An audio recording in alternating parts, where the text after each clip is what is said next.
Okay, thank you, Sue. Right, good morning, everybody. I would welcome you to our meeting of the Audit and Governance Committee on the 2nd of October.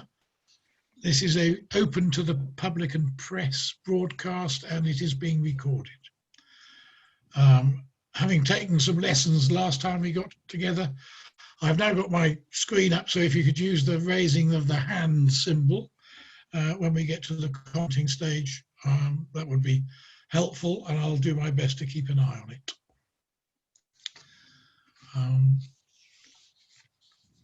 I'd like to go to item 1, which is apologies for absence and declarations of interest.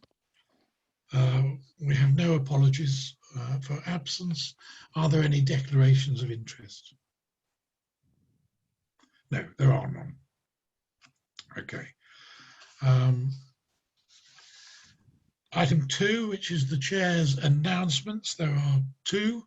I have, sadly, having given it such a good plug at our meeting on the 24th of September, the NAO are unable to be with us today to do the workshop that was going to follow this meeting. Their presenter is ill, and their alternative presenter is away today. So they've sent their apologies and have committed to being with us at our next meeting to provide the value for money workshop that we should have had today. So that will be after our meeting on the 27th of November. And I think, as before, other constituent council audit teams will be invited to observe with us, as this is quite a important opportunity to have the NAO take us through the value for money implications. And my other announcement is to welcome our new internal auditors, RSM, who will, Dan Harris, who will, when we get to their item, not only explain their approach to the audit, but will tell us a little bit about the strengths and the nature of RSM's work. So that takes me now to item 3, which are the minutes of the previous meetings. And we have 2 meetings to look at.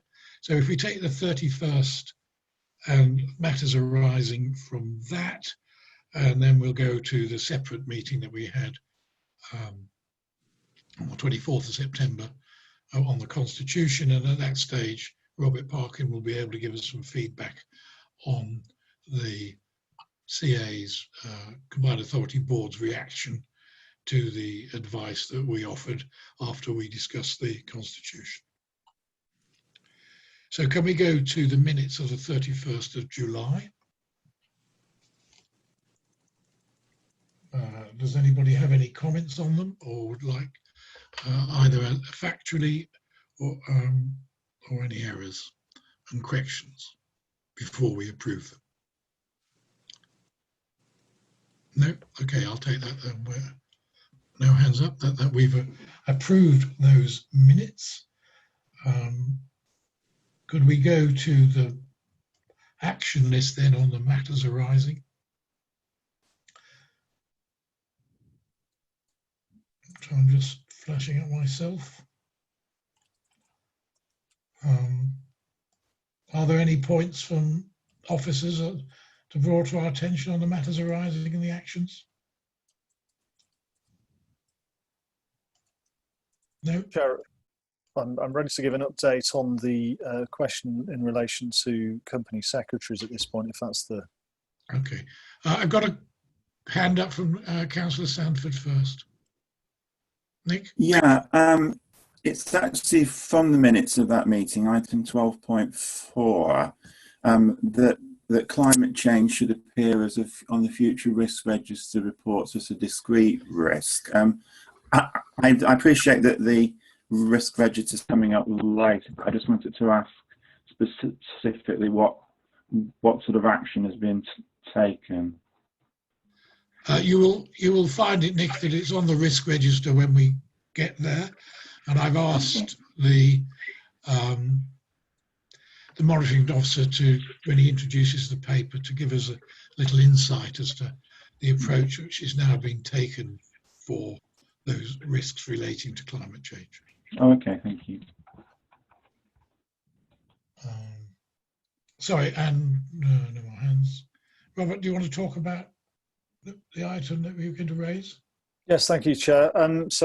Members of the committee, a question was raised and is referred to in the minutes about the appropriateness of company secretary roles of trading companies being appointed to combined authority employees. This was raised, and by way of response, it's very common for company secretaries of trading companies and wholly owned subsidiaries of local authority entities to also be directly employed by their local authority parents, and that's for the simple fact that you have a good deal of understanding, often as officers, about the activities of those companies, but that there's a significant crossover of the skill set required of a company secretary into the disciplines of legal services and finance services, which local authorities are in a position to provide.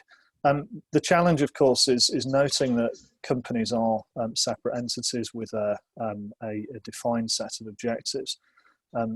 Is to ensure that in the instance of a conflict, and noting that a company secretary would have an obligation to the company, likewise to a director, managing that conflict is important. And in an organisation of any size, and certainly the combined authority, managing that conflict is perfectly achievable. It is a case of being aware of it, supporting individuals who are appointed, and for example, if questions arise in the instance of a potential conflict of those interests, and advice is needed to, for example, the parent body, that it's given by a separate officer. And we have arrangements in place. John and I, as statutory officers, are aware of the need to manage those risks, and we ourselves have deputies who can fulfil the role on the part of the combined authority.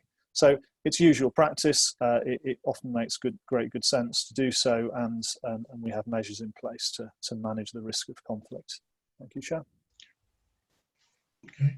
Any other items? Thank you, Chair. If I might, I wanted to give you an update on the Lancaster Way report. I think it probably is appropriate now, although it probably will come up later in your work programme as well. The Lancaster Way report, as you recall, was commissioned some time ago to look at the handling of the project for the delivery of 2 roundabouts Lancaster Way. It sits in the East Cambs area. The draft report has now been received, but it has only just been received. We are taking a look at that with Cambridgeshire County Council, and we will be reporting that to the next meeting of the Audit Committee. And we intend to do that together with a joint report between the combined authority and the county council as to how we're going to respond to the recommendations in that report, so that it will assist you to determine whether you need to take any or want to take any further action in relation to that. Okay, thank you. I notice on page 23 of 100, the actions record the circulation of the correspondence between Whitehall and the combined authority, and that was circulated to members. I don't know whether the Chief Executive wants to give us a little update on what the committee would next expect in regard to that. That's the correspondence with the MHCLG. I wish they'd choose shorter names. Thank you, Chair. Yes, we have continued to have meetings with civil servants around the issues raised by the Minister's letter. Our next meeting with the civil servants is not until the end of November. The reason is that most of the issues raised by the civil servants led to, or would have led to, amendments to the Constitution, and as you have seen, you have already fed into many of the proposed changes by MHCLG, or changes that MHCLG asked us to consider. We have now considered those. They have fed their way into the Constitution. with the endorsement of the Constitution by the Combined Authority Board, that effectively brought those issues with MHCLG to an end. So we'll be having further discussions with them at the end of November to see that they are now sufficiently assured that our responses have been appropriate and adequate. Thank you. And will you provide us an update in December? I'm more than happy to, Chair, if that's the board, if the committee would like that, then we will provide an update report. Yes. Okay. And the last item I had on the action list, I think. Chair, Sorry. I put my hand up. It was on that item. Sorry to interrupt you. Oh yeah. Sorry, Mike. Yes, good. It was just to pick up on Kim's point. It might be helpful to have something from the MHCLG with that report in December, just so we are clear that they've confirmed also that they're happy with how we've made our amendments. Do you think that would be feasible? Through you, Chair. Yes, more than happy to. We have shared all of the previous minutes of the meetings with MHCLG, so you can see what the course of correspondence was. I'm quite happy to share those at the end of, those will be released following our meeting at the end of November as well. Thank you, Chair. Thank you. Sorry, I missed your hand. Well, that sort of relates slightly to we had been intending that the mayor would be with us for this meeting today, and for those who have not attended when he's come to join us, he would normally come at the beginning of the meeting, be able to bring us up to date on issues in the combined authority and provide an opportunity for members to ask him questions. Unfortunately, can't be here today, but he has confirmed, and it's in his diary, that he will be here on the 27th of November. And so that will give you an opportunity, if members want to take it, to ask things like the issues with the EMPS. I can't pronounce it, Whitehall, it's much easier. And what I've asked, if you're happy with this, is that officers should go out about 2 weeks before the meeting. So if anybody wants to provide a question before we meet the mayor, to give the mayor and his staff opportunity to formulate an answer, you'll get that opportunity. But equally, the discussion after I know that he will be happy to take questions on the day after he's made his remarks. People content with that? Thank you. Right, no hands up. So should we now go to the meeting of the 24th of September, which was our input that we provided to the Combined Authority on the Constitution.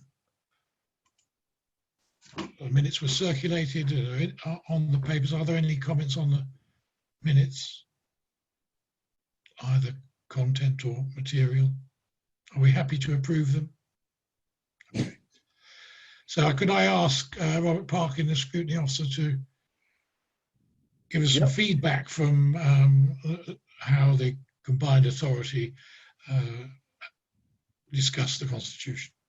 Thank you very much, Chair. Yes, and thank you, members, as well for the engagement on this, bringing it to the special meeting and sending it on to the board. There was a really thorough discussion at board about all of the items that the Audit and Governance Committee proposed.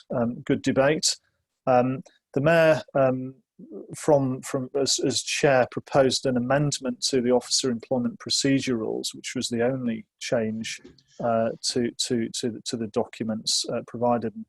And that the effect of that amendment was to mean that in the context of interim temporary appointments, that instead of being able to being, as it were, appointed and then approval at board as a process, that actually the interim appointments go to the Employment Committee itself in the first instance, so an additional earlier stage intervention. Apart from that, everything was adopted.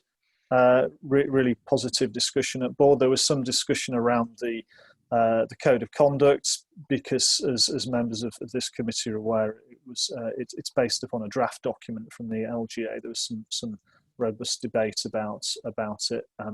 There's confidence in the vote being carried that it was fit for purpose. But it was noted that through this board, through this committee, and through my support to this committee and my role in reviewing the constitution on an annual basis, that this committee would hear an update as to any changes that may occur in relation to codes of conduct, and in particular the law as it lies around the code of conduct, and whether, for example, some of the sought for changes in the law from the Committee on Standards in Public Life, in particular on matters of sanctions, should find their way onto the statute book. But it was, I think, a really thoroughgoing debate. It's clearly a matter of importance for the board, but they were, I think, really, dare I say, certainly supportive, given that they took everything. And again, certainly from my own perspective and my responsibility as monitoring officer, very grateful to this committee for looking at that big piece of work in such short order. Thank you, Chair. Thank you, Robert. Are there any other comments or questions? Okay, so I could ask officers. There were two actions which will be coming back to us. Will be about the protocols. The protocols between officers and members, and the protocol on external groups sponsored by the combined authority. Could I ask that dates be identified and put in the work plan so that we, for future meetings?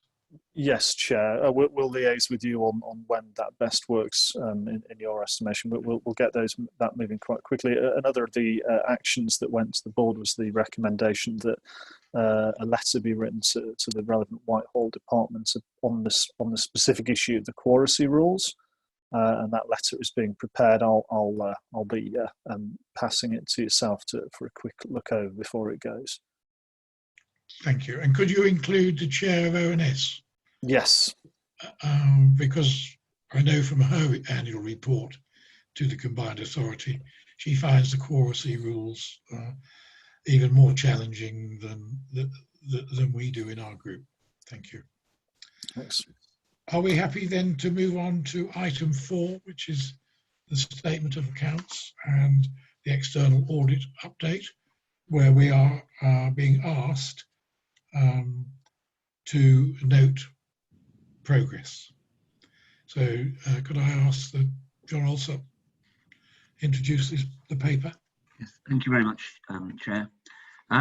So the purpose of this report is to provide an update to the committee on the audit of the 2019-20 statement of accounts.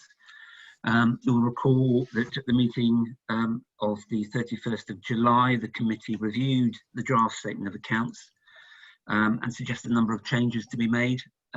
The accounts were then updated and recirculated to the committee before they were then published as draft on the Combined Authority's website on the 27th of August, together with the notice of the exercise of public rights, which sets out the rights of members of the public in the audit process, such that any person can inspect the accounts and to look at certain related documents and to ask any questions of the external auditor. And ultimately they are able to object to the accounts. The formal review period started the day after the publishing of the draft accounts and is ongoing, so that will come to an end on the 9th of October. So far we haven't had any questions directly from members of the public. Not sure if any have gone to the auditors themselves. But Ernst & Young are in the progress of conducting the audit, and Suresh and Dan are here to provide an update on where they are in that process. But the intention is for the audit to be completed and for the final version of the accounts to be brought back to the November committee in advance of the publishing deadline of the 30th of November. So perhaps if I could ask Suresh to give us an update from EY. Thank you, John. John's actually captured our update in section 3 of your paper, so I'll just kind of, I suppose, update you on that. Just to confirm what John said, we haven't had any direct correspondence from any member of the public, but obviously they've still got a week to go. So we'll update on that if anything comes to light. We are completing our procedures as we speak. We're still waiting for the pension fund auditor to complete their work on the pensions liability that's in your accounts this year. We understand that is drawing to conclusion over the next week or so, so that should be done and dusted by the end of October. And as you'll see in paragraph 3.4, I suppose referencing back to one of the early discussions on this call, we are following up on issues in respect to that MHCLG letter, and I'm waiting for some further information from officers in order to us to conclude on that work, but that will be reported in our report to your end of November committee. So as John said, that is the intention, that we'll be issuing the audit opinion pretty soon after the November committee, where you'll approve the accounts. That's about the update we've got, Chair.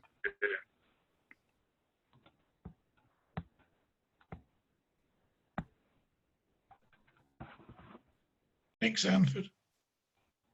Yeah, it's in respect of item 3.3 about the pension contributions.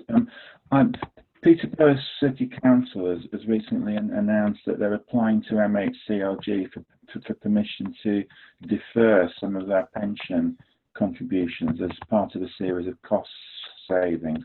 Is that something that the combined authorities can? It's going to be sort of actioning. I'd take that, Chair. No, we're not at the moment. Obviously, the circumstances at Peterborough City Council are quite different. Obviously, the combined authority is relatively new, and our pension fund hasn't been going for very long, only a year or two. So, and when our pension fund was set up, there were a number of people who were transferred in from the Peterborough City Fund, but that was fully funded. So there is obviously there's an actuarial calculation done at the end of each financial year to assess the potential, all the assets and all the liabilities. And as a result of that, that determines the employer's contribution rate, which obviously we pay into during the course of the payroll payment. So at the moment there is that's all affordable. It's built into our budgets, so there's no intention at the moment to make any requests to have any payment holidays or anything like that at the moment. Thank you, John. Mark Goldsack. Thank you, Chair. I'd like to just have a quick explanation around, you're probably not surprised I'm going to ask, 4.1. EY's proposed uplift is exactly 10% of the planned code work, and I find it a little bit surprising that we can't be a little bit more accurate on what the fees are going to be between 15 and 18% variance, depending on which way you cut it.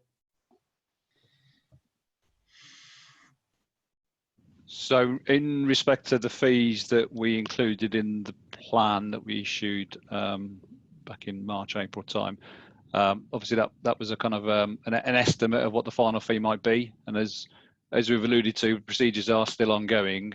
So until we actually finish the audit and all the procedures that we need to do, we can't conclude on what the final fee is, and that's a kind of standard approach that we take.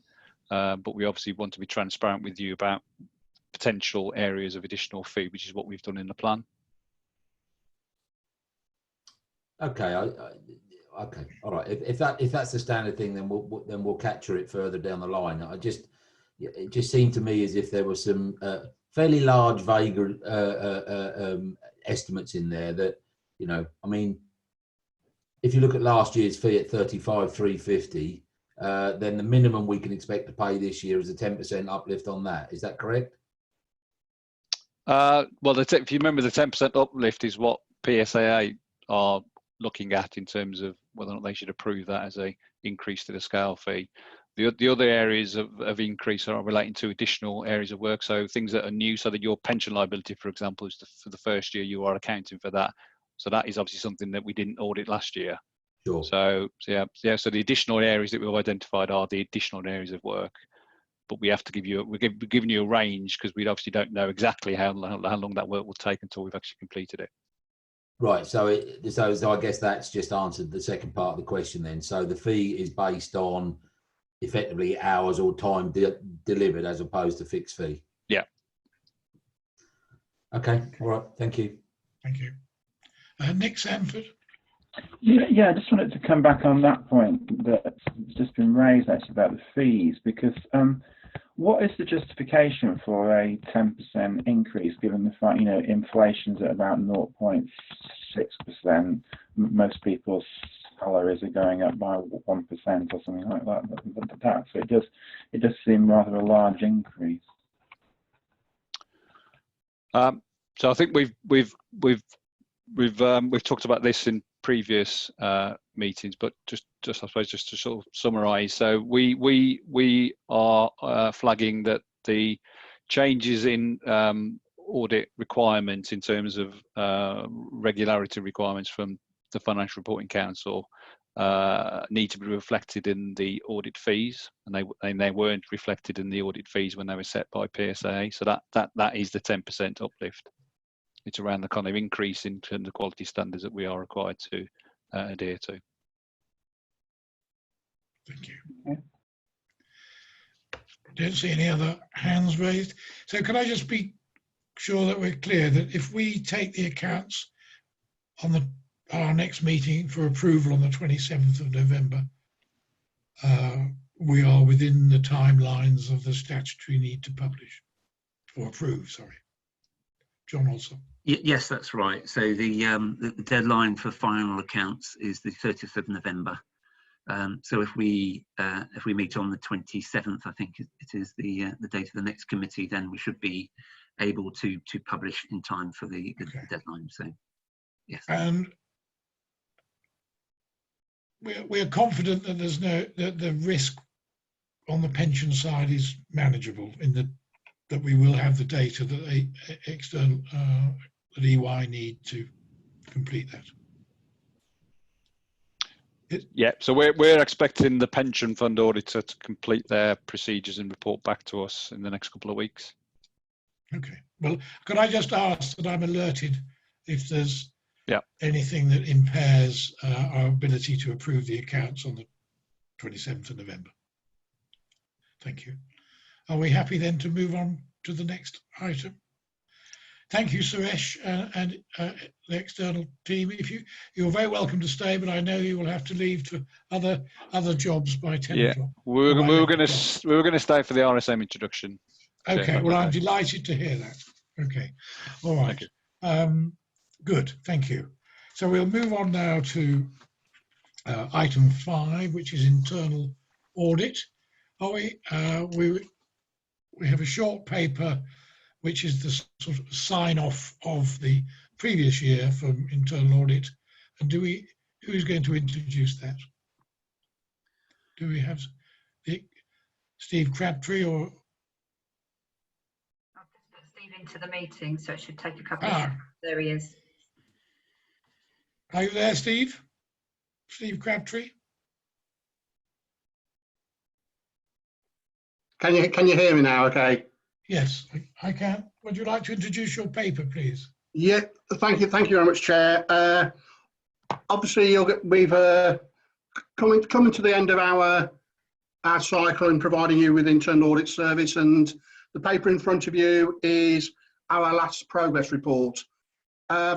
We brought to you at the last committee at the outturn for last year.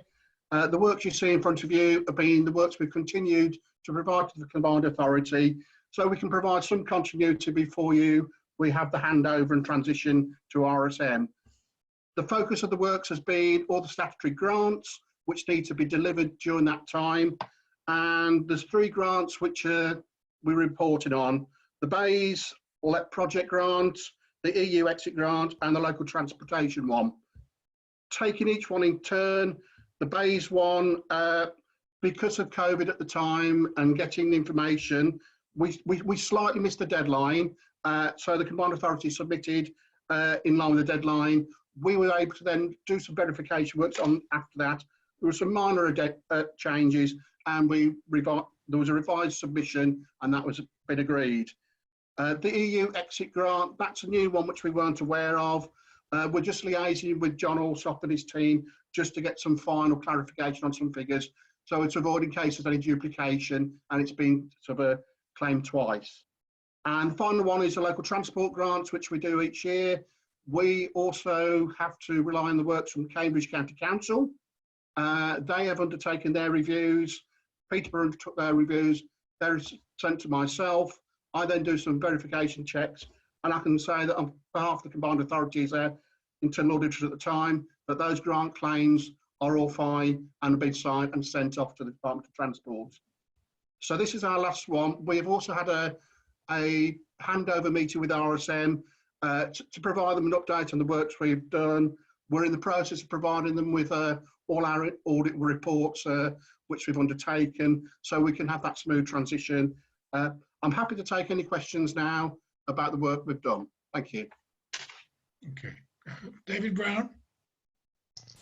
Thank you, Chair. Thank you, Steve. First of all, thanks for all you've done, and you and your team on our internal audit stuff. It's just a quick question really on the EU exit grant and what happens with it, what happens with that piece of work now. Will you complete it, or is it part of your handover to RSM? I'm just keen that it doesn't fall between any cracks and that we do know the outcome of that. Thank you. I would propose that we complete it purely so we are 95% of the way through it. It's just getting clarification on a couple of figures to support what's been proclaimed. Once we've got those, that'll be closed off. So, you know, it is just a small piece of work outstanding. When I say small, it's certainly no more than half a day and that sort of thing. Then get the letter and the agreement of that and signed off. So I'm proposing that we complete that. Thank you. Okay. Any other comments for Steve Crabtree?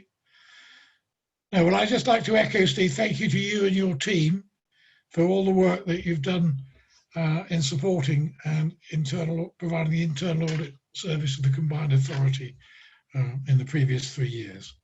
And I'm very pleased, and I'm sure members will too, that you're working and in dialogue with RSM so that any transition issues can be dealt with between you. Thank you very much indeed. Thank you, Chair. Thank you. Right, so that takes us on to the second part of this item, which is an introduction from the new internal auditor and their proposals and approach to the upcoming work plan. And whilst the paper talks about noting progress and noting the appointment, I know that when RSM unfold their forward thinking, they will ask us to approve a couple of pieces of work to get on with soon. So if I could invite Dan Harris from RSM to open up. And Dan, we're doing very well on time, so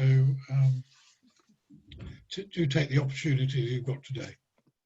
Yes, thank you very much, Chair. And I mean, firstly, we're delighted to have been appointed. So look forward to working with obviously everyone on the committee and with the wider officers across the authority. I wondered if I may just take the opportunity, just in terms of the papers, just to sort of switch our two papers and just take the second one first. So if we could just go to sort of page 56, I thought what might be helpful is just to give you a brief introduction. And we had sort of discussed with both the chair and John and Robert that we would sort of just give a brief introduction to RSM, just in case you hadn't heard of us as a firm, and just give you a little bit of background, obviously on the team and how we would work. So you can see just from page 56, I I've just pulled this out of our tender submission, so that confirms that obviously I'm a partner with RSM. I've been with RSM about 13 years. I'm fairly local actually, as far as I'm based in Saffron Walden. So if and as and when these meetings return to normal, but you know, if we get back to normal and getting on site, then it will be a local presence and a local team. Clearly, we're delivering work remotely at the moment. That team, so I'm supported by both Jay and Anna. Anna, to be fair, her role will sort of be to provide resilience to Jay and myself. She will coordinate the specialist work that we may require to complete the plan. But Jay, it will be a combination of Jay and myself that you will see at this committee. So Jay will be the day-to-day manager, scoping our work, so quality assuring that work, supervising the core team that deliver our work. I will obviously continue to attend these meetings. I quality assure all of our work. So that just gives you a brief sort of introduction on page 56 to the team. In terms of the sort of the wider firm, and just a brief introduction to RSM and our credentials. We said there we're sort of 7th largest in terms of fee income of the accountancy firms in the UK, so 35 offices. That includes an office on Hills Road in Cambridge. We've also got sort of Bury St Edmunds, Chelmsford, Milton Keynes, where my team, so I've got a team of about 45 staff that they're all professional internal auditors. That's all they do for their day job. So we've done well to convince 220 of my colleagues nationally to be internal auditors. So that just gives you a sort of a feel for the size of our firm and indeed those sort of internal audit resources that we can call upon to deliver specialist pieces of work. I wasn't proposing to sort of go through the respective sectors there, but needless to sort of say, we've got it obviously continually fluxes, but any one year we will have between sort of 500 and 600 clients that we deliver internal audit services to. The vast majority of those are fully outsourced, where we deliver the year-end opinion and the head of internal audit. Some of them are just sort of discrete assurance assignments. We do, however, work with a number of local education, NHS providers. I'm also the head of internal audit at both Cambridgeshire Fire and for the Police and Crime Commissioner and the Chief Constable locally as well. So as I say, we've got that sort of local footprint of internal audit clients as well. And I think just in terms of slide 58 in your pack, we've just sort of briefly laid out there our approach for really for 2021. So clearly we're still in the month one sort of getting to know you phase and the respective activities and deliverables.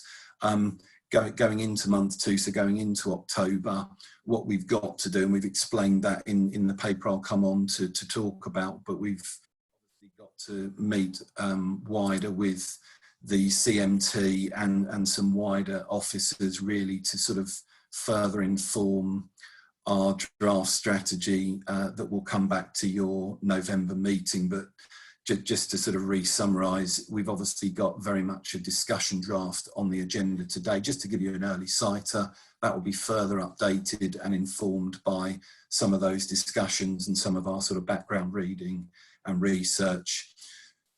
Steve mentioned we'd obviously already had a handover call with Steve. We've done the same with Suresh and Dan at EY.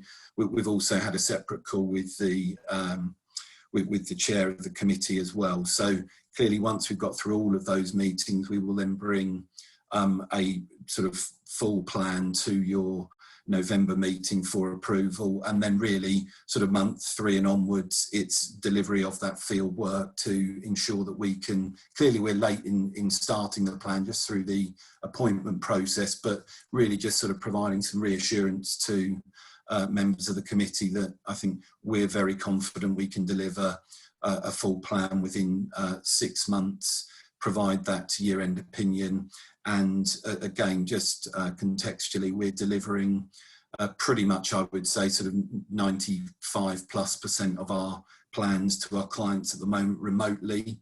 What we are doing is where there's a piece of evidence or half a day or a day's work that has to be delivered on site, we've got sort of full-blown risk assessment arrangements.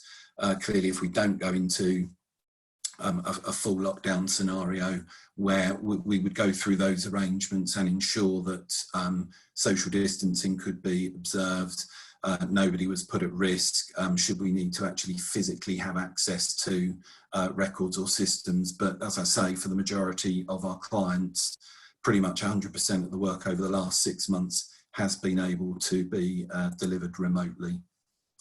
Thank you, Dan. Can we just pause there a moment, because Nick Sanford's got a point I think she'd like to raise. Sure. Yeah, just a couple of questions. In your presentation, you said that you're working with 95+ central and local government institutions. Could you give us some examples of local authorities that you're working with? The other point I wanted to ask was, it says on the previous slide, all RSM staff are security cleared. Could you just explain what security clearance refers to?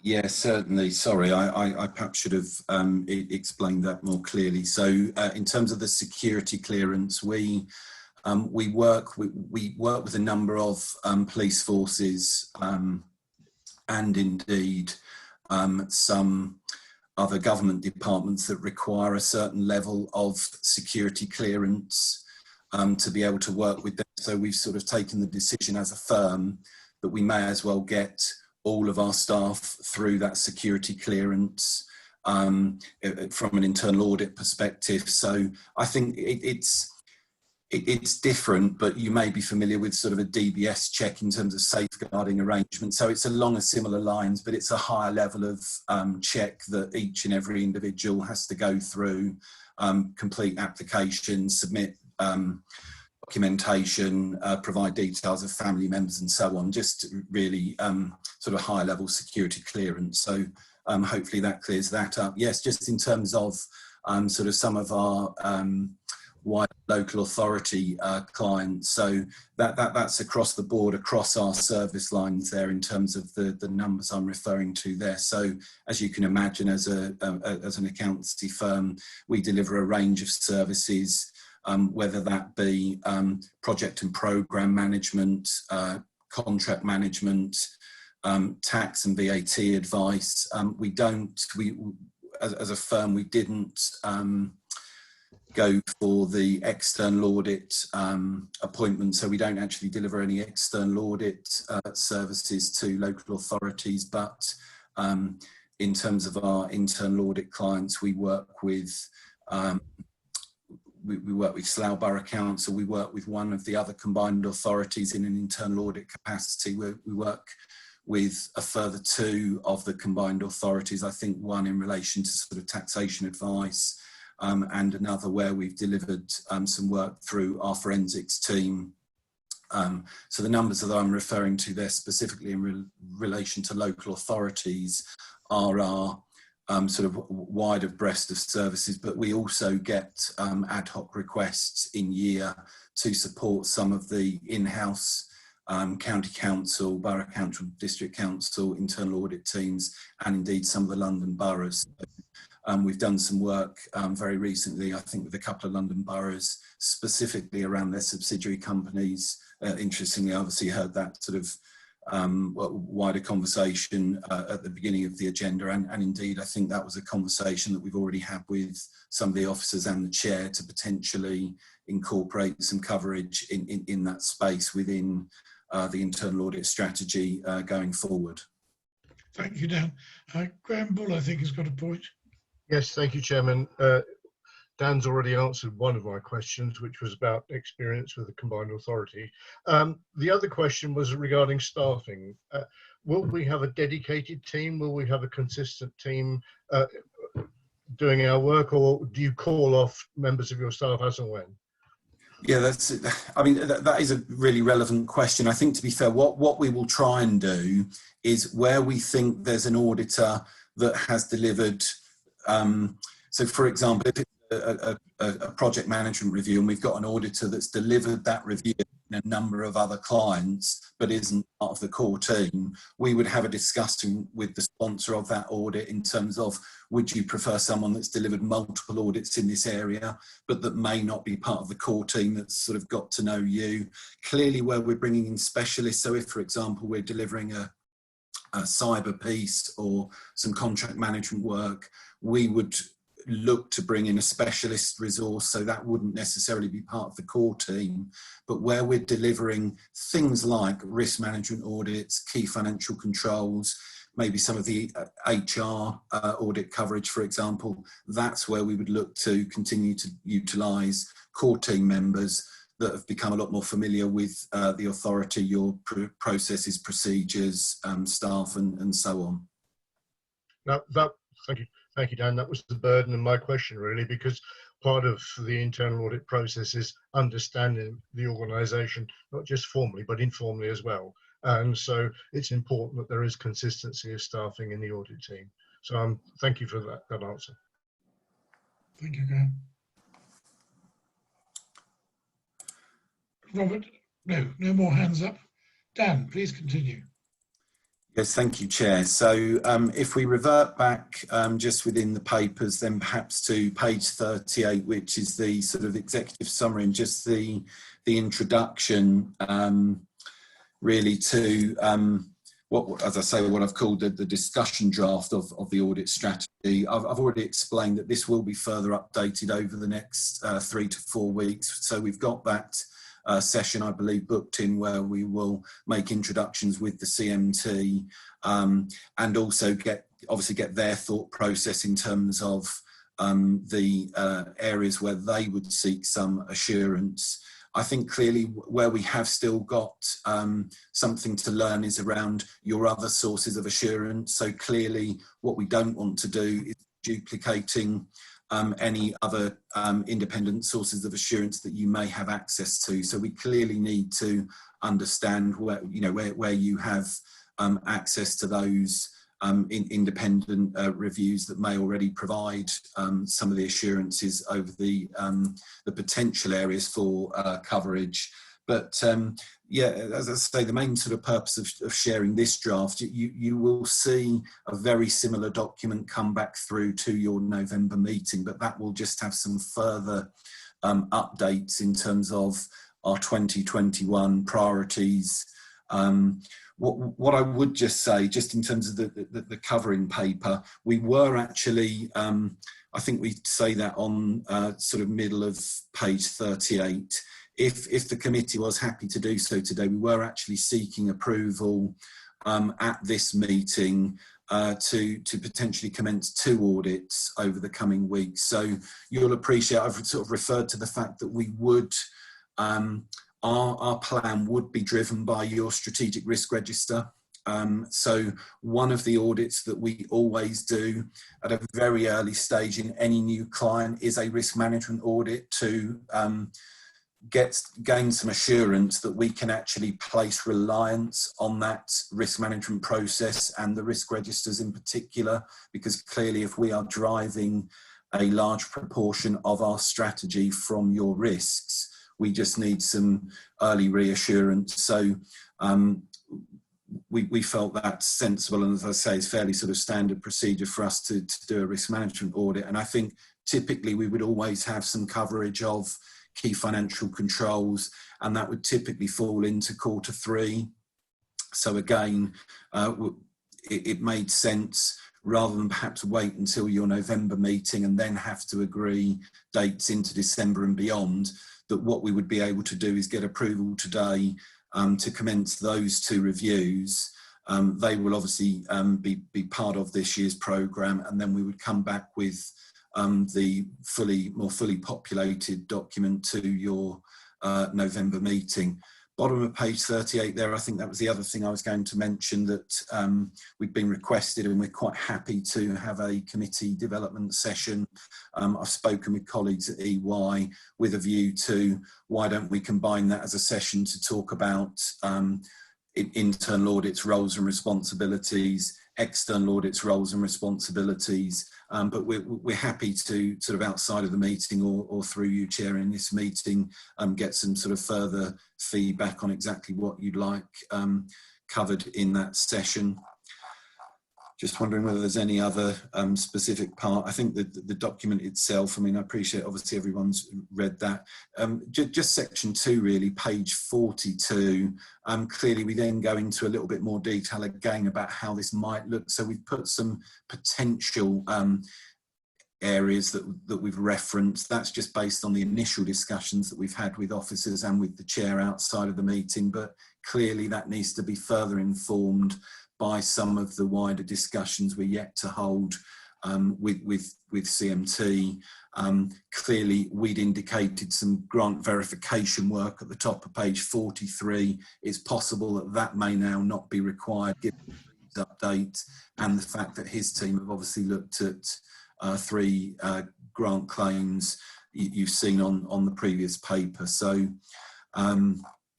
I think at that stage, Chair, other than actually I know it's an obvious one that we state on page 46, but it's a condition of our contract with you that we continue to meet the public sector internal audit standards. So the last time we were independently assessed, we fully met that.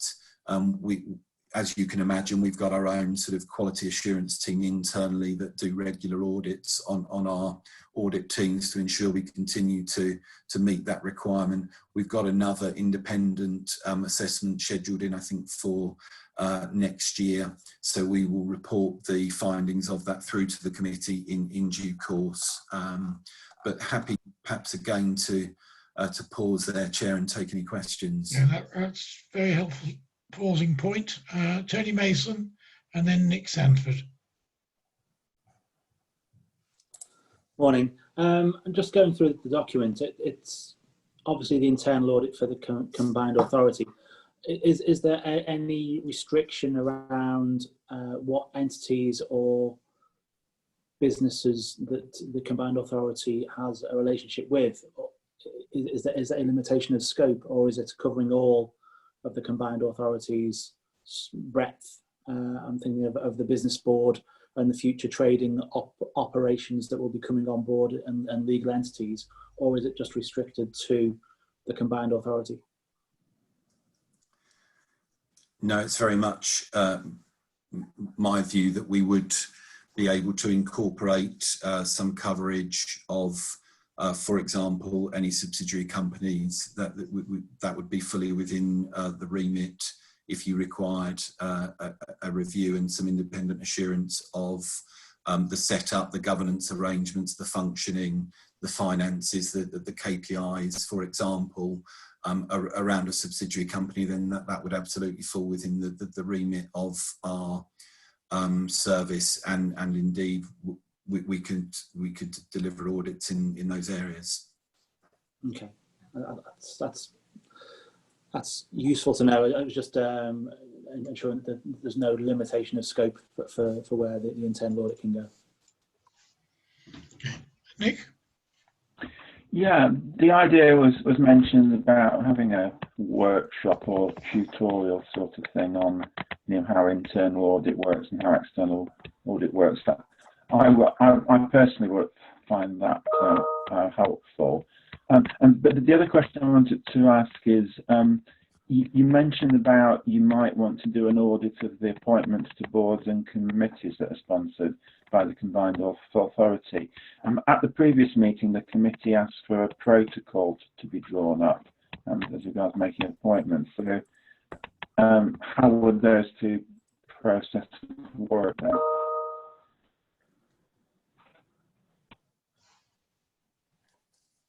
Dan? So, sorry, I just missed the tail end of Councillor Sanford's point, but I think specifically I think we're referring to that on page 42.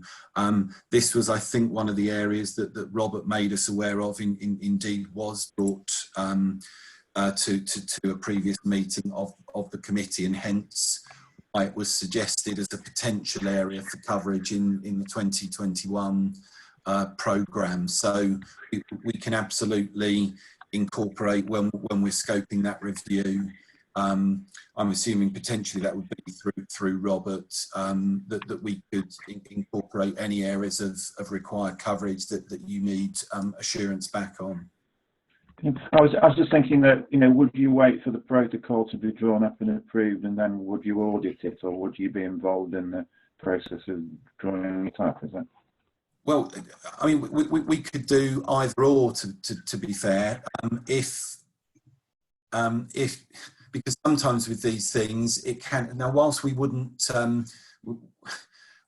we could offer advice on how that protocol is set up, but ultimately it would be sort of obviously an officer decision and go through the approval process. So we could either provide input to how that is set up based on our experience of what we've seen elsewhere, or we could come in at the tail end. I think sometimes the danger of coming in at the tail end is if we say you haven't thought about these three aspects, then it perhaps doesn't add as much value as it could if we come in at the time that it's being developed. So happy to get the timing of that audit right if it does make the final cut for the 2021 programme to sort of feed into that process.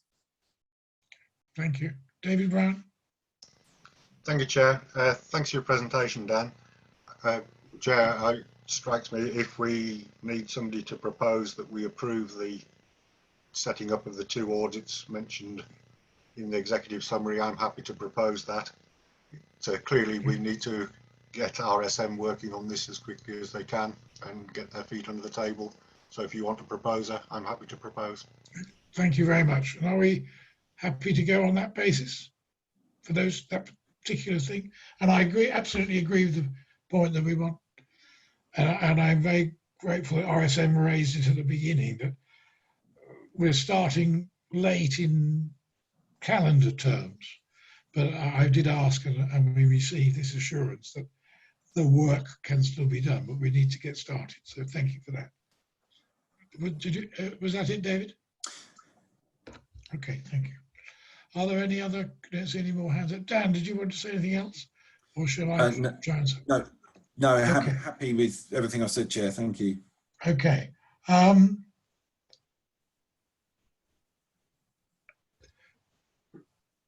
Would it be helpful if members through the scrutiny officer provided you with any comments that they had on your proposed plan within, say, the next week that we haven't discussed today?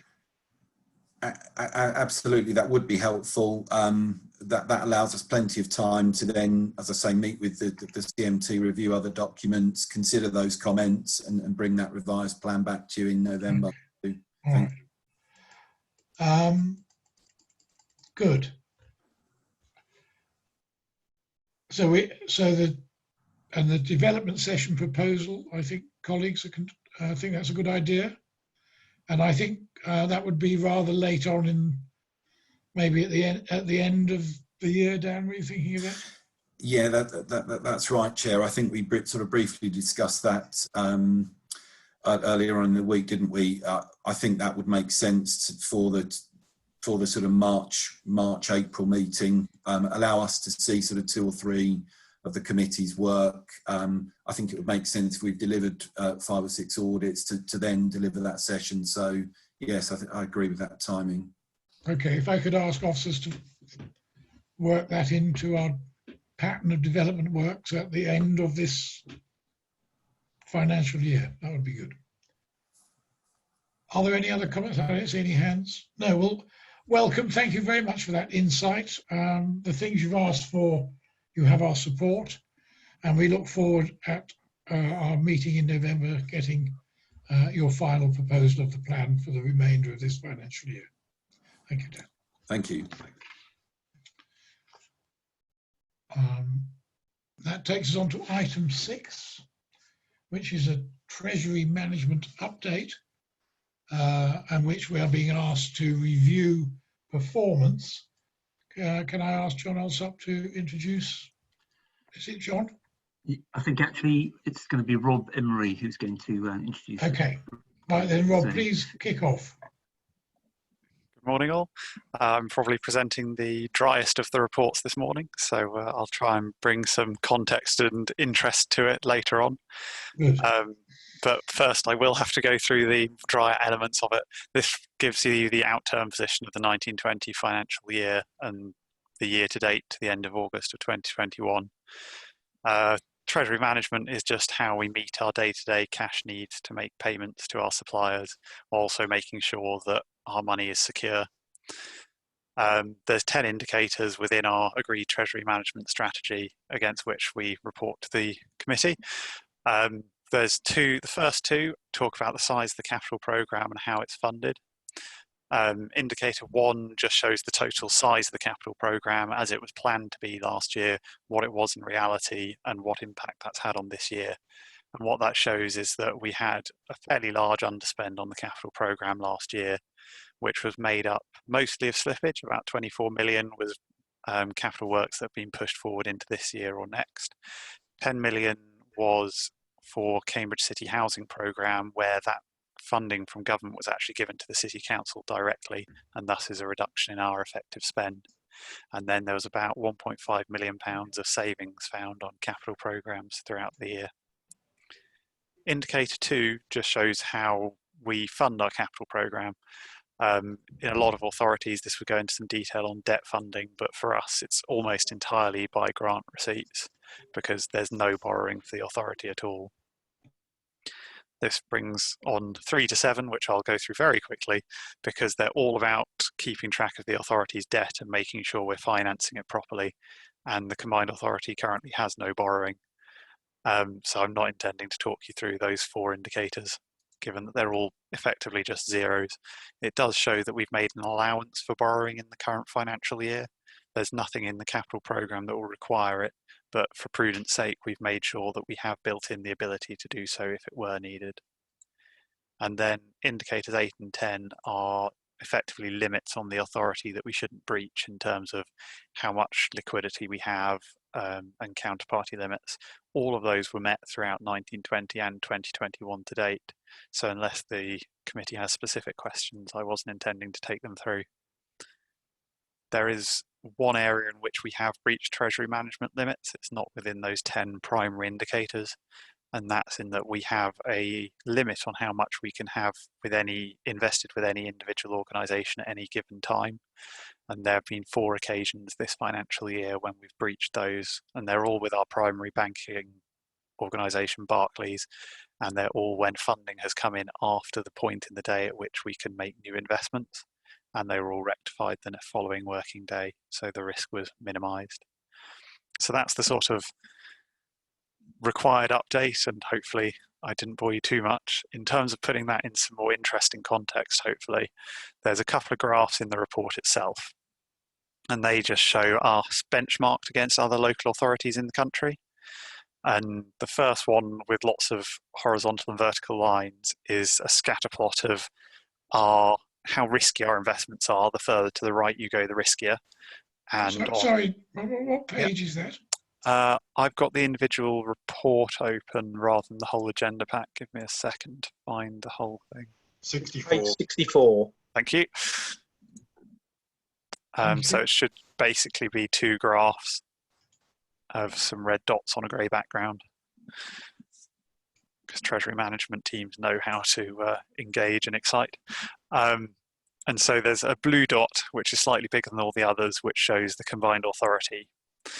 And in terms of the horizontal and vertical lines, the one in almost the dead centre vertical line is the average for all local authorities on how risky their investment are. The further to the right you go, the more risky it is. The further to the left, the safer it is. And that's in terms of the likelihood of the loans that they've made defaulting and us not getting them back. And you can see that we're nicely on the left of that average, showing that we have a very secure loan portfolio. In terms of the y-axis, That shows the return on investment, so how much money we get back. That's always the last thing we consider with treasury management, because we have to consider security and liquidity first. But even so, we're slightly above average in that sense as well. The second graph shows us why that is, and this is effectively, along the x-axis, how long our loans are on average. And similarly, on the y-axis, again, it's the return for that length of loan.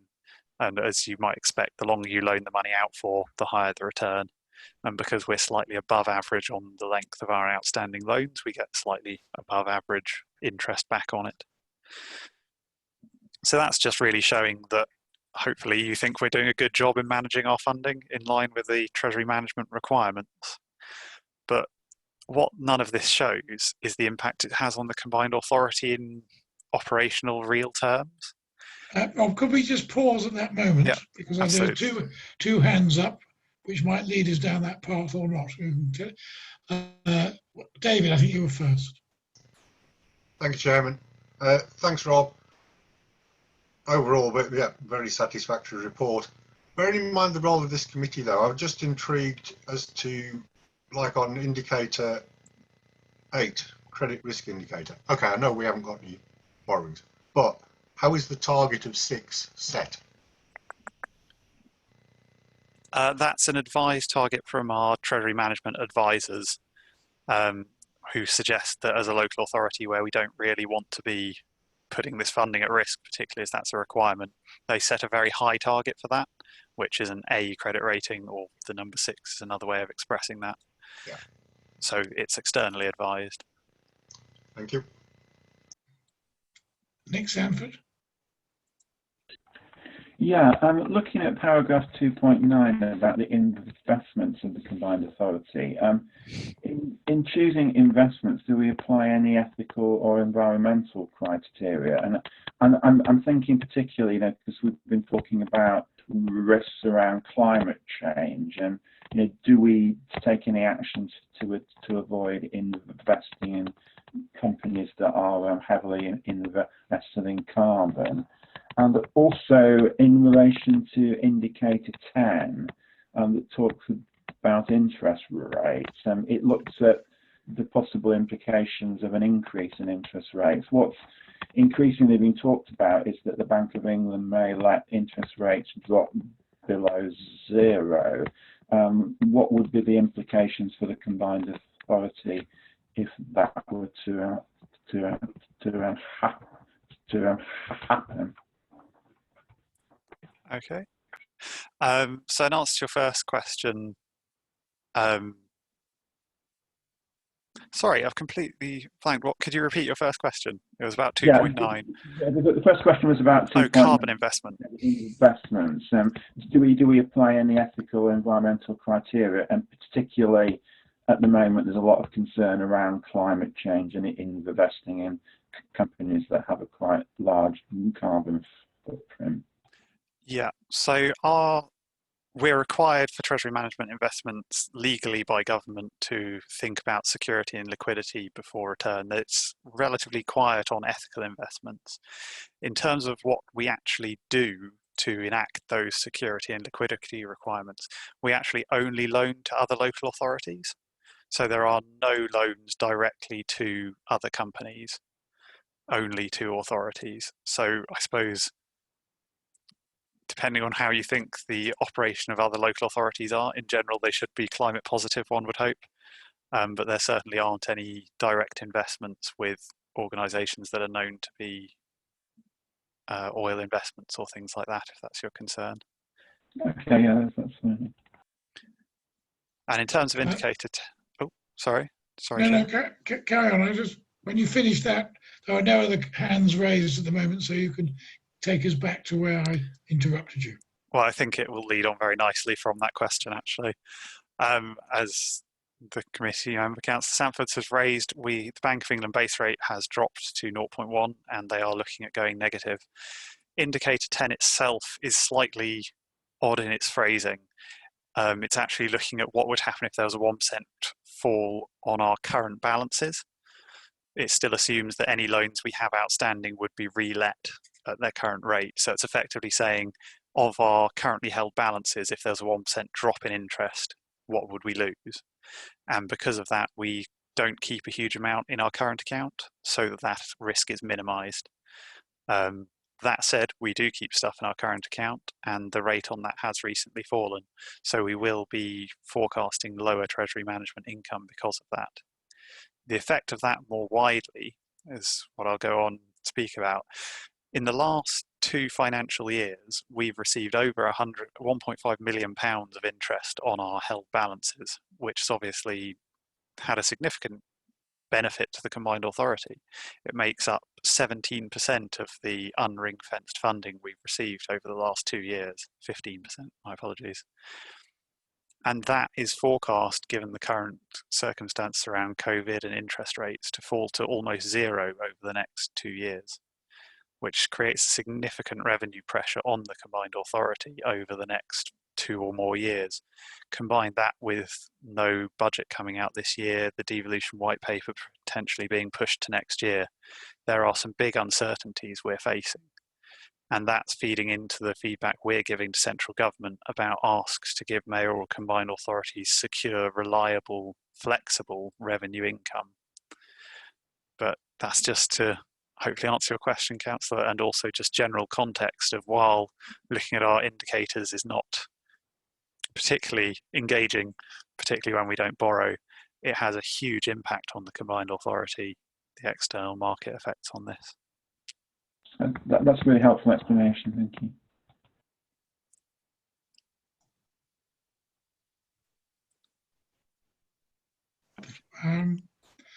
But Rob, could you just say, I mean, we've looked at, you brought it to light. I'm delighted that you're lightening the topic as best you can, although it's a bit bricks with straw, I suspect. We've had a number of reviews of the combined authority's approach to treasury management. Where are we on that journey now? Are we still thinking to develop it further, or have we reached a sort of steady business as usual? So, in terms of our day-to-day treasury management, we've discussed it with our treasury management advisors, and their continued advice is to mainly look at local authority investments for longer-term deposits up to a year and potentially longer, where available. But for short-term liquidity investments, we have a limit on how much we can leave with Barclays, and so outside of that, we use money market funds, which effectively are big groups of investments, which means we get a very broad hedged portfolio. They're very reliable because any one individual organisation within the fund that's been invested within the fund going under would have a much smaller impact on the fund than a direct investment. In terms of use of treasury management funds going forward, that's something that will probably be looked at again once the new medium-term financial plan has been complete, because that's currently being developed. It will come to in draft form to the committee in November, to the CPCA board in November. That will look at what our capital projects are and what our programme is for the next 4 years, and that will inform how much money we're forecasting to have available to invest. We've been effectively working through funding we received in our first few years before we really had an up and running capital programme, and we're now starting to eat into those reserves as we get into the delivery phase. The faster we do that, the less money we have available to invest from a treasury management perspective, which, while returns are so low, there's obviously very little impact of that, but it does mean it's not there available to make other investments that have previously been looked at. So I suppose the short answer is, for right now, we are continuing as we have. It may be reviewed again, as it is constantly, after the medium-term financial plan is set. Thank you. Mark Gilsec. Yeah, thank you, Chair. Rob, it's just, sorry to take you back. It's fine. It's just a point that you made. What I want to ask is, you mentioned that all of your loans are direct to local authorities, so therefore you've got none to private enterprises in any way, shape or form. So let me just be clear about that. If you're loaning money to a local authority, a district council or a county council or something like that, then it is them, those entities that are then maybe going out to their arm length development companies to complete the works. Is that correct? If I may. First, I'd say that's not quite what I said, and if I gave that impression, I've slightly miscommunicated. We do use money market funds as well, because interlocal authority lending tends to be on longer terms of a month and longer. We also therefore keep an amount with money market funds, which are investments in the private sector, but they're very large funds of hundreds of millions of pounds that invest across a large number of companies, and we keep a relatively small amount, up to 30 million, with them. In terms of the local authorities themselves, our investment terms are only up to 12 months currently because of the constant evolving nature and increasing nature of the capital programme. So generally the funds that the local authorities are borrowing aren't for a specific project for them to deal with. It's generally to meet their cash flow needs over the next few months or year, rather than they're looking to us and saying, can we have £5 million, which we're then going to shove into a development corporation. It's more for them to meet their day-to-day treasury needs. But yes, it is entirely within their gift to use the cash we give them to their own ends, so long as they then repay us on time. Okay. All right. Thank you for that. Thank you. Are there any other comments from members? Thank you very much for that. This was about reviewing progress. When will this return to us? I mean, what is the rhythm now of us keeping our eye and scrutinising Treasury management progress? So these reports should be triennial, as in 3 times a year, not once every 3 years. And so there should be a further report, I believe, in quarter 1 of next annual year, so quarter 4 of the financial year. Because this one has actually had 2 run in together because of COVID pressures. There should have been an outturn report sooner after the end of the previous financial year, and then an update report talking about the first part of this year as 2 separate reports. This has combined the 2 into 1. So this financial year, there'll only actually be 2 reports, and the next one should come in quarter 4 of the financial year, so January to March. And then there will be one just after the year end to give you an update on 2021 as a whole. Thank you. Thank you very much, Rob. I think was so far the best insight I've had to Treasury management.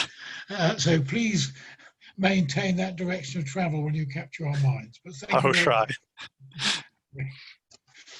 All right, now Chief Executive is going to give us a combined authority board update. Thank you, Chair. I'm just going to give you a brief overview of sort of key issues of impacting the combined authority since you last met. And by last met, I'm referring to July, which was, of course, the middle of the summer, when we thought we were all about, in those heady days, we thought we were all about on the brink of return to work. We had messages from the government about encouraging us all back into the office, and by that meaning physical presence at work, because of course we have all kept working online during this period.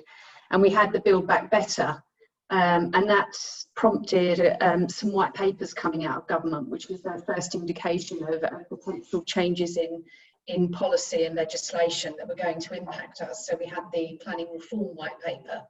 And then we had a lot of talk around the devolution and local recovery white paper, which was supposed to be issued in September. Then we were told October. But now, of course, given that we have gone back into more restrictive measures around COVID again, and we're seeing a lot more, a greater increase in local lockdowns, although thankfully we're not particularly impacted by those. Those white papers have largely, the government's largely gone very quiet on those, and we've heard recently now that even they've postponed the budget for this autumn because their focus now has to be again on COVID, and so that leads the focus of the combined authority also to be around COVID. So at the same time, we are looking forward though, and we have put into government proposals where we would like to see additional funding coming into the Combined Authority, and this will feed into the government's comprehensive spending review. So this is currently a proposed 3-year review of funding of Whitehall departments. They will in turn fund our projects, provided that we are able to detail what projects we think it is important for them to fund into. So we have given them a list of those projects that we think is important. Largely those projects are detailed within our local economic recovery strategy. And the local economic recovery strategy was signed off by the business board this month, and also by the Combined Authority board. And that is largely focusing on a number of measures that we are already engaged in and hope to be further engaged in to help us come through this impact of COVID and into a recovery phase and then a renewal phase. I'll come on to that. I think the other key highlights that I want to talk to you about: Constitution, the update on the CAM and where that's going. Also, we saw at board this month the Market Town Master Plan Programme investment bids coming through, and then we also saw a report on the start of the Business Growth Service. So just to say a few, give you a few sort of headlines about each of those. The Market Town Master Plans, we had 4 options come into the Combined Authority for investment based around 2 areas. So we had 2 bids in from Hunts and 2 bids in from Fenland around Whittlesea and Wisbech. The ones in Hunts were around St Ives, Huntingdon and Ramsey, and those were all approved both by the Business Board and by the Combined Authority. And just to give you a reminder, this is a fund that the Combined Authority has put aside. It's a £10 million fund to support work in 10 of our market towns. It's been an objective of the Combined Authority almost since the beginning, since its inception. We're now starting to see we've started to see those prospectuses for each town come through, and also then a number of bids have been encouraged against those prospectuses, which are now, as we say, starting to be approved. And that's important as well, because not only are they supporting economic policy for each town, but we've also asked them to show how the measures that they will be implementing in those market towns are also going to support the COVID-19 recovery. So that's an important part of the COVID recovery strategy as well, overall. In relation to the Constitution, I just wanted to say a big thank you, especially to this committee. I think having really active engagement by members, especially through an audit committee like this, really does help to strengthen our governance arrangements. We've been quite actively engaging audit right from the beginning of the Combined Authority's inception around our governance arrangements to test where we are, but actually having your very positive feedback, and not only on what we were proposing, but also coming forward with more proposals about how we might strengthen our Constitution has been really useful for us. So I just wanted to say a thank you for that, and I'm good to see that we will have some ongoing work around that. The Business Growth Service is probably one of our largest COVID impact measures. We are launching the Business Growth Service imminently. This is quite a significant change for the Combined Authority. We have always had an internal business support service, but this is actually strengthening the way that we're going to provide business support to the community. So we're providing opportunities for high growth companies to accelerate business growth in our areas. We've got a growth coaching service, so businesses will actually coach each other to grow. We've got an inward investment service, helping relocation or inward investment into our area. A skills brokerage, which is trying to link people who are training or retraining, more importantly, retraining in this period, into jobs that are available in our area. And then we've got a capital growth investment fund. And we have seen, as part of our local economic recovery strategy, those early small business grants that really helped get a number of businesses and keep a number of businesses afloat. And the Mayor made an announcement at the board this week that he's going out to visit a lot of those smaller businesses to see what impact that has had. And then I think the final highlight is around, as I've said, around the CAM. We've set up a company now called One CAM Limited to start to look at how we're going to roll out the delivery of the Cambridge Autonomous Metro across the whole area.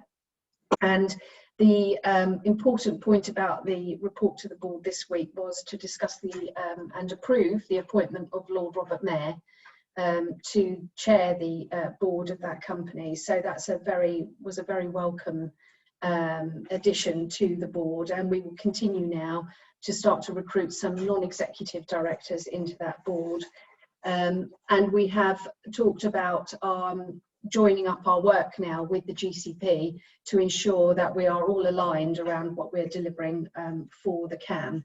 So that is really a sort of whistle-stop tour, Chair, of where we are with the Combined Authority and the key issues at the moment. Happy to take any questions on this or the wider items on the agenda. Thank you very much indeed, Kim. Mark Goldsack. Yeah, thanks, Chair. Kim, thanks for the report. Just going back on the market town strategies, if I can just ask, you mentioned that one of the criteria that's strongly looked at now is the response to COVID. Can you confirm to me, are you looking there just at commercial response, or are you looking at community and health responses as well? Thank you, Councillor Goldsack. I understand it's the wider response, but I will ask the team to give you some further detail about that. I'm not so familiar with the detail around the criteria, but I do understand it's anything which will impact and assist the COVID-19 recovery. Okay, the second question to that, I think you said you'd had 5 come through, which was 3 from Fenland, 3 from Hunt and 2 from Fenland. Is that so there's none from South, East or City, or are they in the next meeting, or where are we at? Yeah, they are all starting to come through, I understand, but these were the first to be approved. So we will start to see a rolling approval at each meeting from as they come through from the various towns. All right, thank you for that. Thank you. Okay. Nick Stanford. Thank you, Mr. Chairman. Yeah, there's been a lot of speculation about what the government might be putting in its devolution white paper and what impact it might have on Peterborough and Cambridgeshire. There was a report in the Financial Times earlier this week saying that the government white paper had been shelved and now wouldn't be coming out until 2021. But then I've heard from other sources that it might be coming out in some limited form. Have you had any official communications on that? No, Councillor Sanford, we do. It's a question that we do ask government regularly. So we form part of an informal group called the M9. It's the mayoral combined authorities. There's 9 of us at the moment who group together as a sort of stronger voice into government. And we do have regular meetings with various civil servants. And we've got one this afternoon. We have one every fortnight with them, and it's a question that we'll be putting to them again this afternoon. The official line up to now has always been that they are still expecting it to come out this year. But like you, we saw the Times Online report as well that said it's probably now January or February next year. So we'll try and get some certainty this afternoon. But I think what we can be clear on, it's not going to be this month or any time, I think fairly soon. Yeah, I think some clarity around it might be helpful, because it's just everybody's spending such a lot of time speculating about what might happen and what might not. Just one point about the CAM with my Peterborough hat on, really. What are the current plans for integrating Peterborough into the CAM? Because when I sort of ask these questions in Peterborough, I'm told that Peterborough City Council doing some sort of feasibility study about, possible mass transit options in Peterborough. But could you just give us an update on what the current plans are? Thank you. Yes, we As you will have seen from the strategic outline business case, at that time there wasn't the sort of route map that we'd drawn up didn't show any line up to Peterborough, or even as we've seen subsequently, there's been a lot of interest in a line going to Chatteris as well. Clearly, what we're trying to do at the moment is work with the GCP to provide a timetable for routes that could come forward under this network, and that will include the route to Chatteris and the route to Peterborough. What I think, just to be realistic though, I think we need to be clear that there will have to be a sort of there will have to be a phasing model around what routes are likely to come forward, and we know that where the GCP has funding, those routes are likely to come forward first. We have, in order to make those routes work effectively, we will need some sort of tunnelling section under Cambridge, and so those are the ones where we know are likely to come forward first, but we will also be building in criteria for how we can bring and expand the network over time, which will include a route to Peterborough and a route to Chatteris. But that's all in development at the moment. Thank you, Kim. Mike, Davey, I think. Yeah, it's picking up again, Kim, on the relationships with the GCP, I think. Bearing in mind Simon Clark's letter, bearing in mind what you just said in your report, how it ended about the CAM, and also the business growth stuff, because GCP have also put funding in. I wonder if you're able to say something about how the relationships and what's been done to enhance relationships with the GCP, because clearly that's something that we will be interested in, because obviously that has significant impact on our funding in the future. So are you able to expand on what steps are underway, Kim? Yeah, so although we've had some officer working arrangements with the GCP for some time, what we didn't have was any sort of understanding about how those arrangements would work across a political level. And what started to emerge as the CAM routes proposal started to emerge was that there was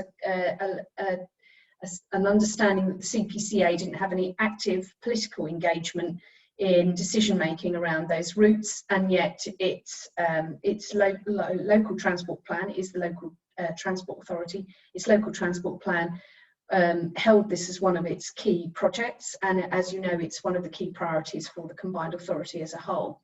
And so the Mayor and the GCP actively engaged in some discussions about how they could have some form of political engagement that would be acceptable to both parties and be able to bring the programme together.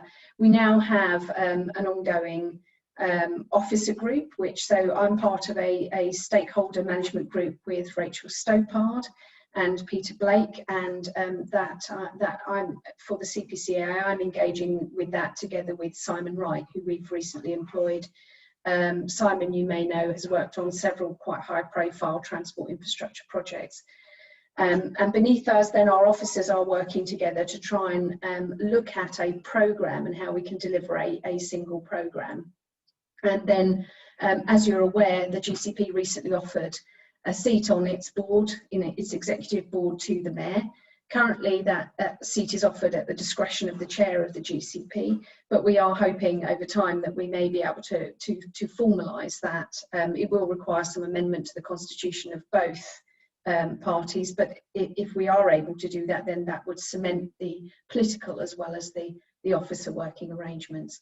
So that's how we're moving forward. It's still very early days. The stakeholder management group, myself and Rachel, really have only met once so far, but that was to kick off the work to look at that single programme. So I think it's all working quite positively at the moment. Thank you. Thank you, Kim. Thank you, Kim.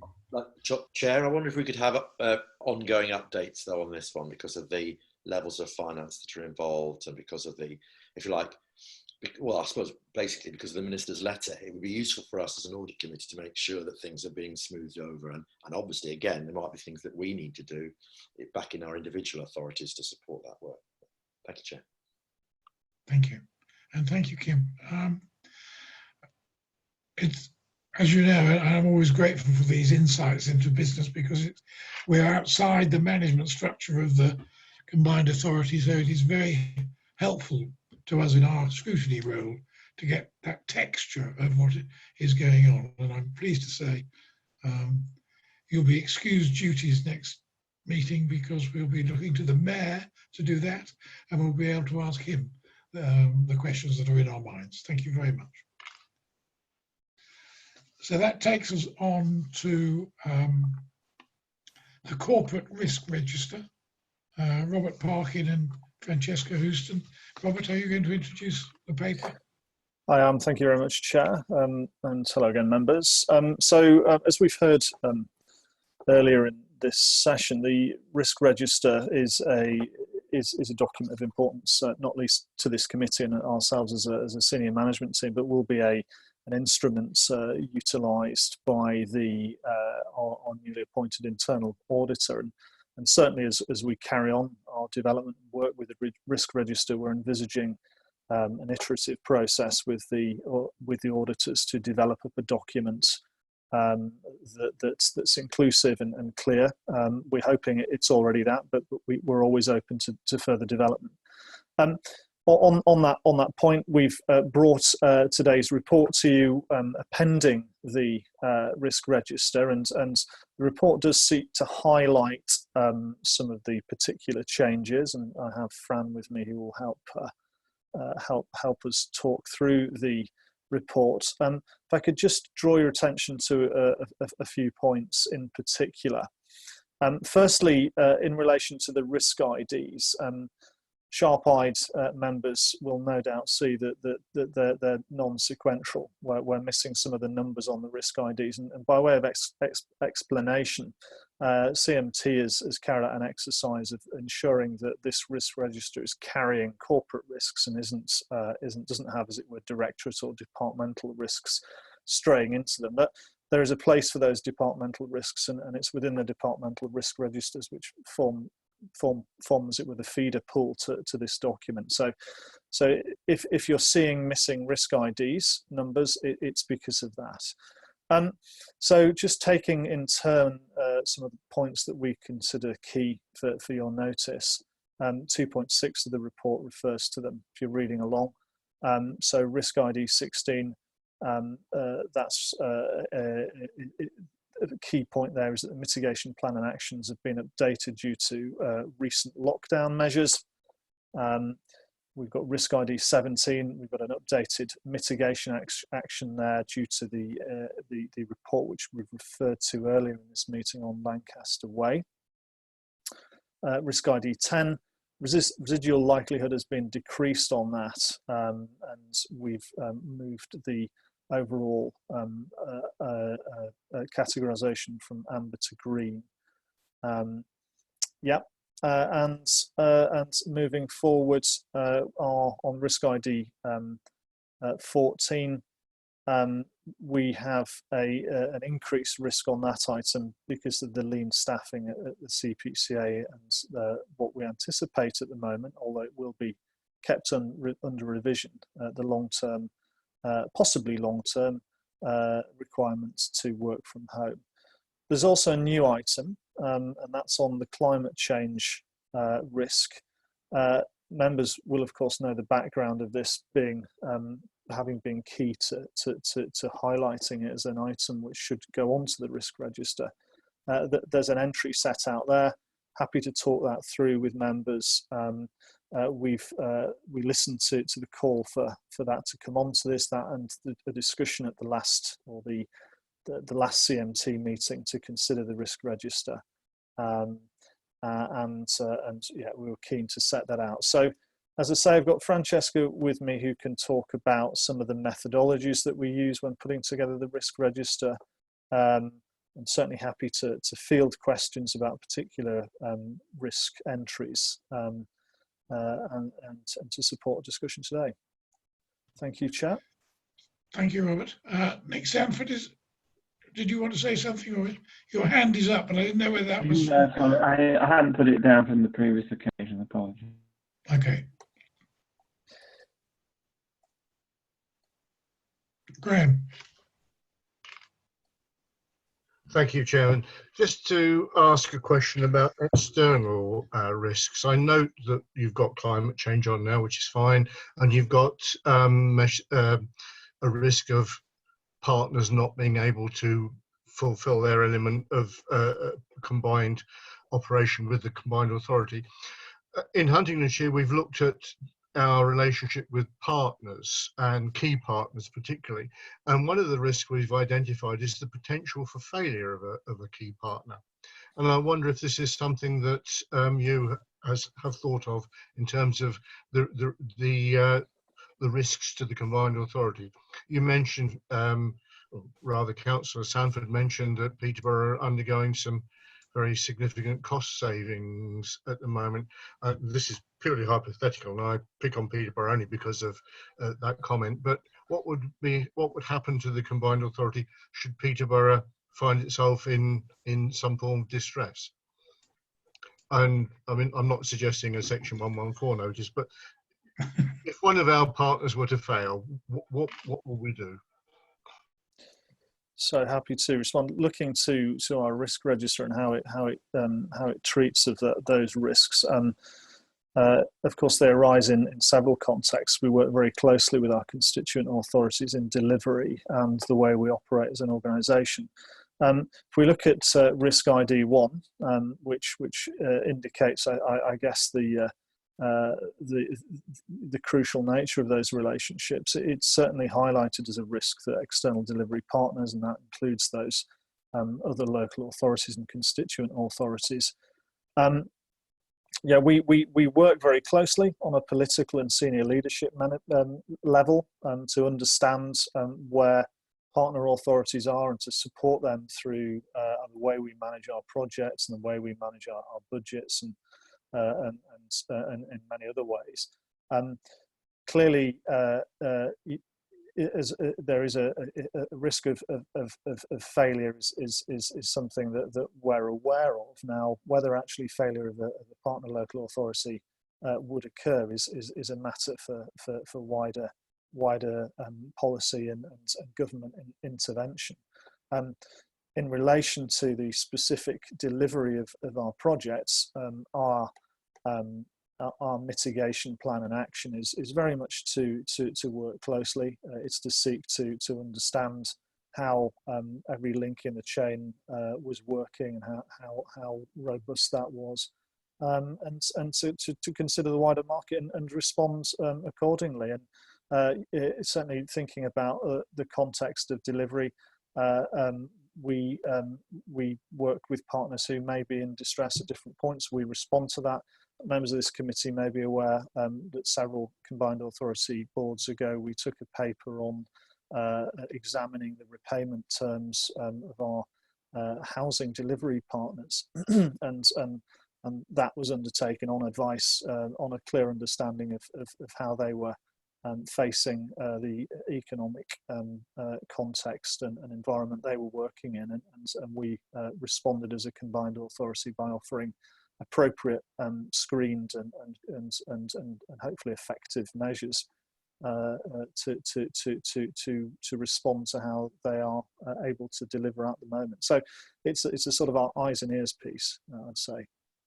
Yeah, thank you, Robert. If first of all, let me disclaim any attempt to place any criticism or of Peterborough in particular, or any other local authority in general.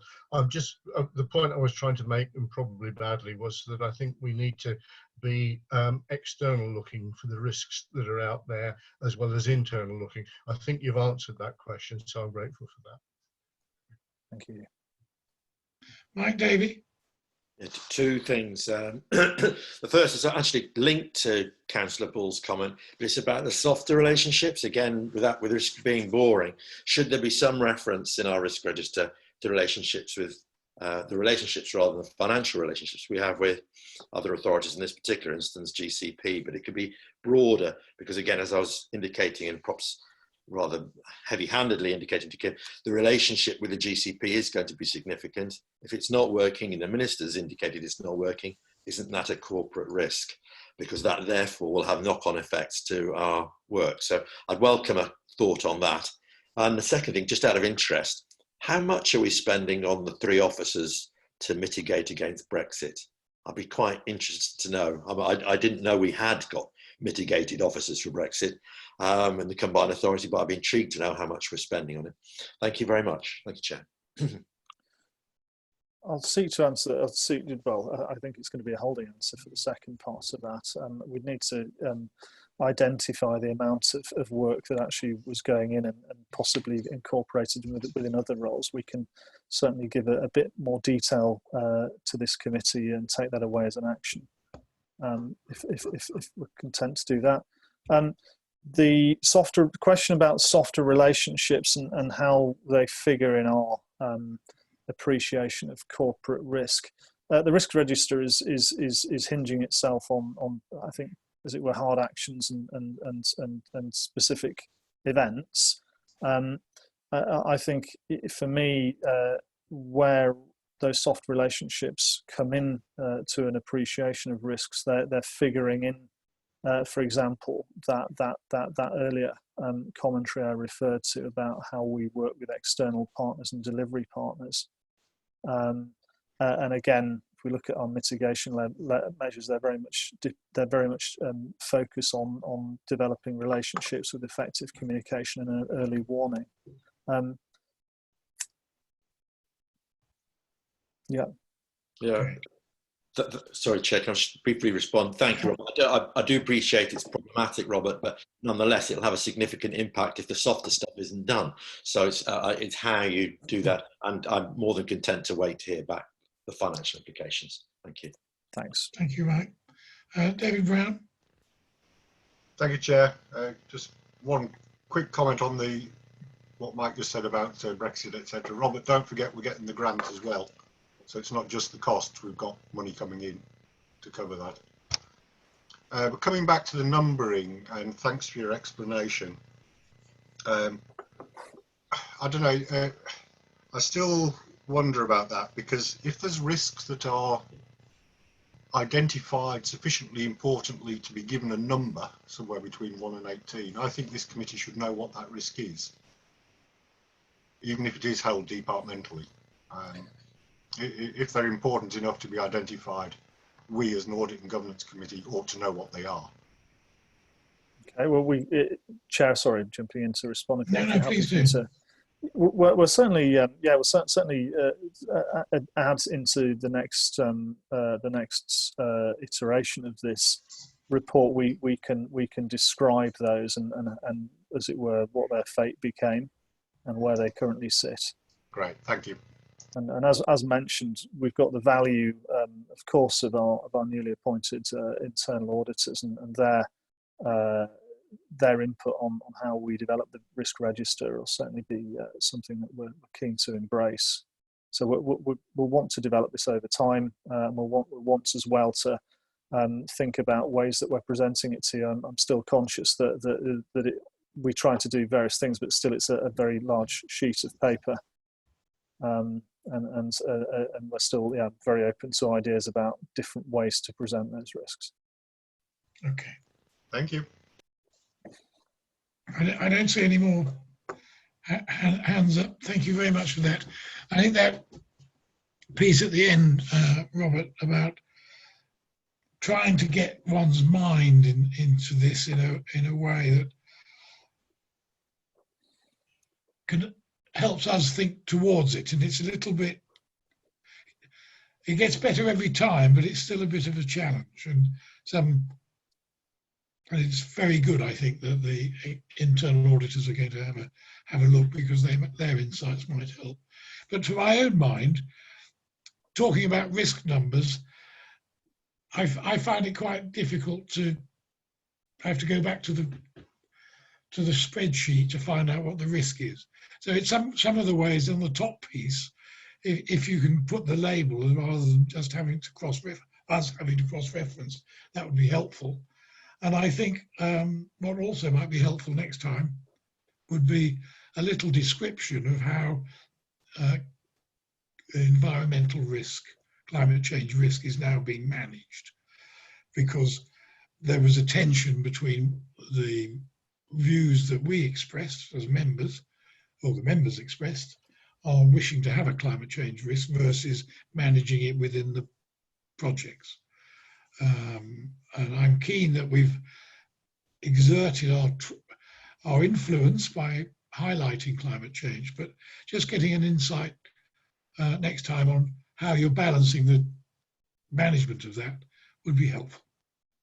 But I just encourage the fact that it's a continual improvement journey is the right way.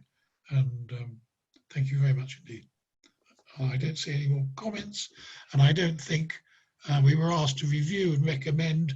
I don't think I heard in the discussion today anything that we need to recommend to the board at this stage. Okay, thank you. And then we go on to item 9, which is our work programme for comment, suggestion and noting.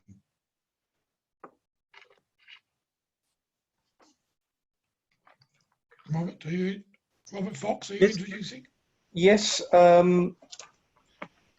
The only potential amendment based upon today's discussion. Sorry, could I just stop with that? I see there's 2 hands up. Are this about the work plan, or was this about risk? This is. Oh. Okay. Right, carry on, Robert Fox. Thank you. Yes. Yes. Sorry. As Chief Executive mentioned in the notes to the 31st of July meeting, there's a potential that the committee might receive a report on Lancaster Way in November. The Mayor, as you see, is scheduled for November, which means that the work programme as presented also has him in as in January 2021. Obviously, the November appearance now supersedes that, so that will actually come out. And members will be aware that as part of the constitution review, the assurance framework was delayed until the November meeting of the committee, so that will feed in eventually to the business board before the CA board, so that will be coming to the committee in November, and I think that is actually presented on the report.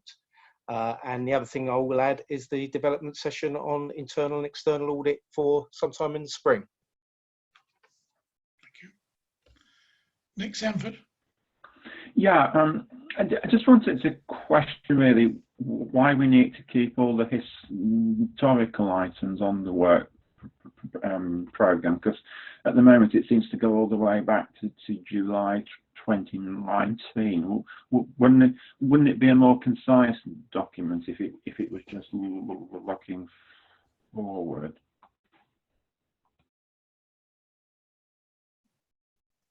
I think we had previous discussions that the committee would find it as a useful aid memoir to actually look back over items that were previously received and how they link in with items coming forward into the work programme.